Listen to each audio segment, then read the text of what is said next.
Welcome back, guys. This week I'm going into more of the terms. This is going to be the second set of terms that I'm going to go into. So without further ado, we're going to jump right on in. All right. So the first term today is going to be the debt avalanche. All right. So for most of you, if you're interested in paying off debt or you're trying to figure out how you're going to do that, okay, the debt avalanche is actually one of the ways that a lot of people online suggest that you do that. So what is this method? Okay, so for this one, you're going to list your debts from highest interest rate to least interest rate. All right, so you could have a student loan or just a credit card at maybe, let's say 5,000, and then at 17%, and then you have another loan at maybe, let's say 20,000 at 4%. Okay, so you definitely want to pay off the one that's 17% before you pay off the one that's what, 4 or 5%, right? In the debt avalanche method. Okay, so Kelvin and I found this method to be really useful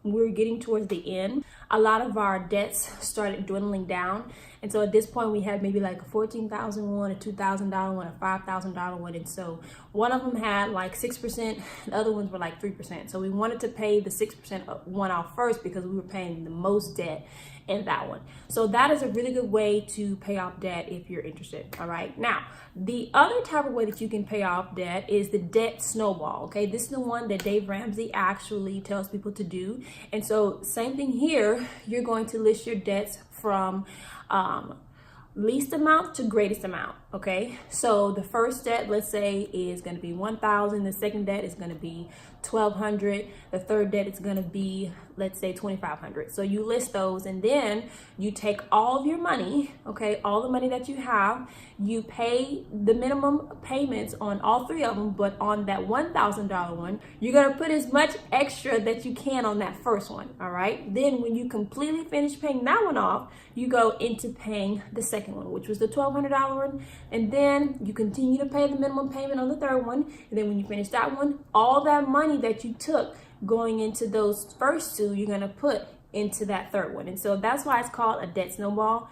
It kind of accumulates and it gets bigger, and then once you get towards the end, it's actually, you actually pay it off faster because so much money and effort is going to be put into that last one. So it was actually one of the ones that we used first when we were paying off debt, and then we started doing that debt avalanche. So that's pretty cool. The third term is going to be diversity in investments. All right, so investments are going to be anything that you put money into to get a yield or some type of payment off of. Okay, you're putting the money in so that you can help the company, one, to diversify or get better projects, and then two, so that you can get some, money back, right? And so when we talk about diversity in investments, that literally means not putting all your eggs in one basket. And so what that means is, when we talk about stocks, when we talk about bonds, I mentioned that in the previous video, when we talk about mutual funds, you want to put your money in scattered places, even in real estate. Some people may be interested in investing in real estate, and that's actually good because you have money there, you have money in mutual funds, bonds, and stocks. That way, if let's say you have a lot of money in real estate and that market tanks, you actually still have money in these other areas that you can still get money from. Okay, so that's why it's important to diversify your investments. Definitely don't want to have all your money in one pot unless it's been very successful for you. For most people, they put most of their money in different places, which is actually a very smart idea. Okay, emergency fund. Okay, this is actually one of the best ways to start saving. Okay, so your emergency fund is going to be any account that you're going to set aside funds for, let's say a car breakdown, or having to go to the hospital, or maybe you have to pay for some unexpected fee, maybe some type of property tax or something like that out of the blue. You want to have money set aside to do that so that you can be prepared, right? So that you're not having to put that money on a credit card, or you're not having to put that money on, something that that you weren't prepared for, right? So An emergency fund is going to be very useful when you have, first of all, saved at 1,000, and then over time you accumulate 3 to 6 months of living expenses in that emergency fund. All right, that's the thing that Dave Ramsey talks about a lot in his Financial Peace University as well. So that's a great place to start. And then once you save those 3 to 6 months, you can just continue to save, and then you're going to definitely have a cushion if something does happen that's out of your control. Okay, this next term is going to be investing or investing portfolio. Okay, whenever I say that, or whenever people say that word, like sometimes they kind of cringe, like, ooh, I kind of know what that is, but I really don't know what that is. Okay, so investing is literally, according to Warren Buffett, one of the most successful investors. You're literally putting money away so that you can get a return in the future, right? You definitely want to put money aside so that you can get a return for it. And we call it, they literally call it a return on the investment, right? And so when you're investing, you're putting your money into maybe a stock or a company or a different type of bond that you're interested in, or maybe you can keep up with.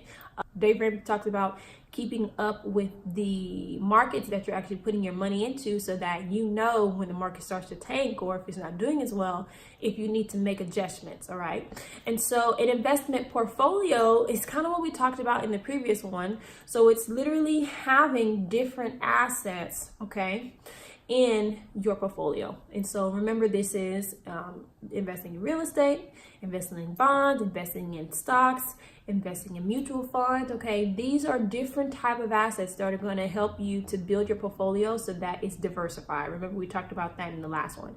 And so it's really important to have an investment portfolio. And it's also important too to talk to a financial advisor if you're not really sure what you should invest in. I think that's a great way to start. If you're just kind of like, you really know you want to invest, but you're really not sure, you can just kind of maybe call somebody and say, this is kind of where I am, like, can you give me tips? Might not necessarily use them for your actual investments, but they can kind of give you a start of where you could start investing.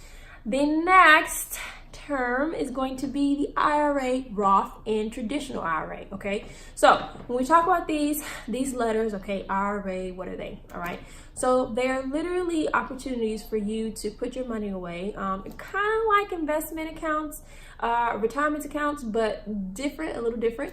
So with the Roth and traditional IRA, with the traditional, it's kind of like the 401k a little bit. You can, before you actually get money from out of your check, you can put money into a traditional IRA, okay? So it's pre-tax. So that means that it's not, you're not being taxed for it, but when you actually start withdrawing money from it later on, you will be taxed, okay? And then the other type of IRA is a Roth, okay? So a Roth IRA, you've already been taxed, and now you're putting money into it, okay? So for both of them, you can put up to $5,500 in it, or if you're 50 or older, you can put $1,000 more, so $6,500, all right? So the biggest difference is the tax, whether or not you're wanting to have pre-tax or pay after tax. But the biggest thing is eligibility. All right, the IRS is going to dictate whether or not you're eligible to actually contribute to these accounts. So it's definitely good to research and see if you're actually eligible to do this, because if not, you're not really going to get the tax savings that that's there for people who are eligible. So definitely look into those. Kelvin and I are actually looking into putting some money into a Roth now, just to kind of, have another safety net to figure out what we're going to do. We may or may not. So we're trying to figure out if we're eligible just like everybody else. Okay, so it's definitely something that you can look into. All right. So the very last term we're going to talk about is liabilities. Okay. So one of the first terms we learned about was assets, all right? So assets are great. They're going to be income generating, hopefully, and they're going to be things that can have cash value. But opposite of that is going to be a liability. So a liability is actually something like a credit card loan or a mortgage loan or a car payment loan, or just a car loan in general. Okay, these are things that are going to put you in the negative. So not put you in the negative, but these are things that are going to take away from your assets. All right, so if we're looking at our asset column and if we're looking at our liability column, we definitely want our assets to be greater than our liabilities. Because what does that mean? If my liabilities are greater than my assets, that means I literally have no extra money. I don't have any money to put towards savings. And that's where a lot of people actually find themselves. They have all of this debt towards mortgage or a car or credit cards, but they don't have enough assets to cover those liabilities. And so, hey, this is why we're learning today, so that we can figure out how, what things we can do to be better with our finances. All right, so hope you guys learned something new today. I'll be back with the third installment in the next video, and I hope to see you at that one.